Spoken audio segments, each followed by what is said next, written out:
Episode 7 start होता है और फाइनली नोबुयुकी, मित्सुकी और केंटा यूनिकी विलेज के बाहर पहुंच जाते हैं और एक टनल के थ्रू वो विलेज में एंट्री कर रहे होते हैं। पर टनल में एंट्री करते करते केंटा मित्सुकी के दिए गए टास्क के बारे में, जिसमें उसे डाई का मैसेज भेजना था 2 लोगों को, उसके बारे में नोबुयुकी से बात करता है और नोबुयुकी बोलता है कि मित्सुकी को डाई का मैसेज नात्सुको और हारुका को ही भेजना चाहिए, क्योंकि नात्सुको स्टार्टिंग से ही बहुत क्रेजी और अजीब सा बिहेव कर रही है, जो आगे जाके हमारे लिए प्रॉब्लम क्रिएट कर सकती है। और बात रही हारुका की, तो उसे ऑर्डर मिला था कि उसे सुबासा को अपने बूब्स टच करने देने पड़ेंगे, पर क्योंकि सुबासा मर चुका है तो अब वो टास्क पूरा नहीं कर पाएगी और वो वैसे भी मर जाएगी। तो उन दोनों को एक टेक्स्ट भेजने का सेंस बनता है, पर केंटा नोबुयुकी की बातों से बिल्कुल भी राजी नहीं होता और बोलता है कि हमें कोई हक नहीं है किसी की भी लाइफ लेने या ना लेने का, और दोनों में बहस हो जाती है। पर तब तक वो विलेज के एंट्री पॉइंट तक पहुंच चुके होते हैं, तो अपनी बहस को छोड़कर वो विलेज में एंट्री करते हैं, जो पूरी तरह से तबाह हो रखा था, जैसे कि सालों से वहां कोई न आया हो।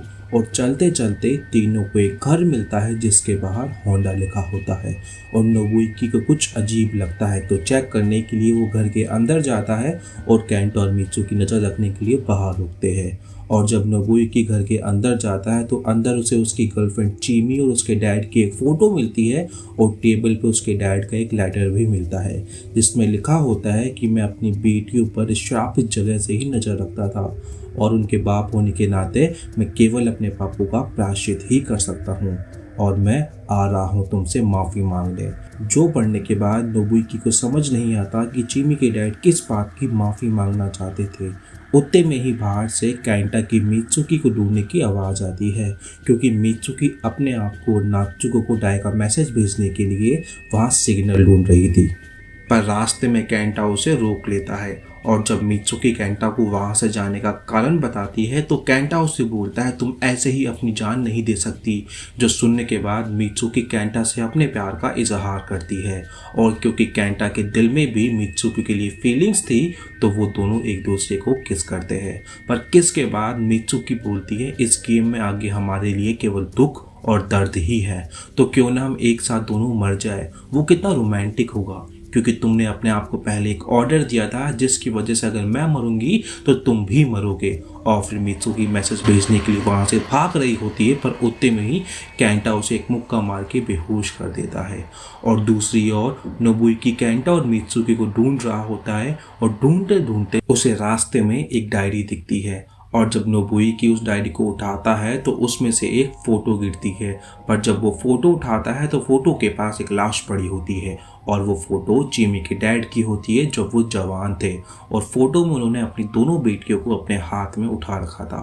और जब नोबुयुकी उस बुक को पढ़ता है तो उसे समझ में आ जाता है कि शायद चीमी के डैड पहले किंग गेम का पार्ट थे। और धीरे धीरे जब एक किंग गेम पूरी विलेज में फैलने लगा और जब चीमी भी इस गेम में इन्वॉल्व हो गई तो चीमी के डैड को लगा होगा कि ये सारी की सारी उनकी ही गलती है और इसीलिए गिल्ट के कारण उन्होंने अपनी जान दे दी और शायद इसी के लिए ही वो अपनी बेटियों से माफ़ी मांगना चाहते थे। और जब नोबुयुकी फ़ोटो को पलटता है तो उसके पीछे चीमी होंडा के साथ साथ नात्सुको भी लिखा होता है और उसे याद आता है कि कैसे स्टार्टिंग में नात्सुको ने अपना पूरा नाम नात्सुको होंडा बताया था। तो इसका मतलब चीमी और नात्सुको दोनों बहनें थी और नात्सुको ने किंग्स गेम पहले भी खेला था। ये सभी जानने के बाद नोबुयुकी डायरी लेकर केंटा और मित्सुकी को ढूंढने लगता है और नोबुयुकी को जब टावर के पास से लाइट दिखती है तो वो टावर की ओर चला जाता है और दूसरी ओर टावर के पास केंटा मित्सुकी के फ़ोन से अपने आप को और नात्सुको को